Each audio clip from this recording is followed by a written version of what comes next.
মুসা আলাইহিসসালামের সময় মিশরে একজন ধনী ব্যক্তি ছিলেন যার নাম ছিল কারুন। আমি হলাম কারুন।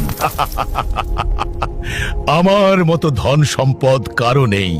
কারুনের ধন সম্পদের পরিমাণ এতটাই বেশি ছিল যে তার গুদাম ঘরের চাবিগুলো বহন করতে শক্তিশালী লোকদের জন্য ভারী হয়ে যেত। বলা হয়ে থাকে সে সময় কারুন ছিল মিশরের দ্বিতীয় ফেরাউন, কেননা তার আচরণ ছিল ফেরাউনের মতোই। কারণ তার ধন সম্পদের অহংকারে নিজেকে সবচেয়ে জ্ঞানী ও বুদ্ধিমান মনে করত। একদিন তার জাতির ইমানদার ব্যক্তিরা তাকে এসে উপদেশ দিল, তোমার সম্পদ নিয়ে অহংকার করো না, আল্লাহ যা দিয়েছেন তা দিয়ে আখিরাত কামনা করো, আল্লাহর প্রতি কৃতজ্ঞ হও, পৃথিবীতে ফাসাদ সৃষ্টি করো না। কিন্তু কারণ এ সকল উপদেশ প্রত্যাখ্যান করে হাসতে হাসতে বলল, আমার এই সম্পদগুলো আমি আমার জ্ঞান ও যোগ্যতাতে অর্জন করেছি। এ কথার মাধ্যমে সে আসলে আল্লাহর নিয়ামতকে অস্বীকার করল এবং নিজেকে সবকিছুর মালিক মনে করল। একদিন কারণ তার সকল সম্পদগুলো এক জায়গাতে একত্রিত করে একটি জাঁকজমক আনুষ্ঠানিকতার মাধ্যমে তার সম্পদ মানুষের মাঝে প্রদর্শন করছিল।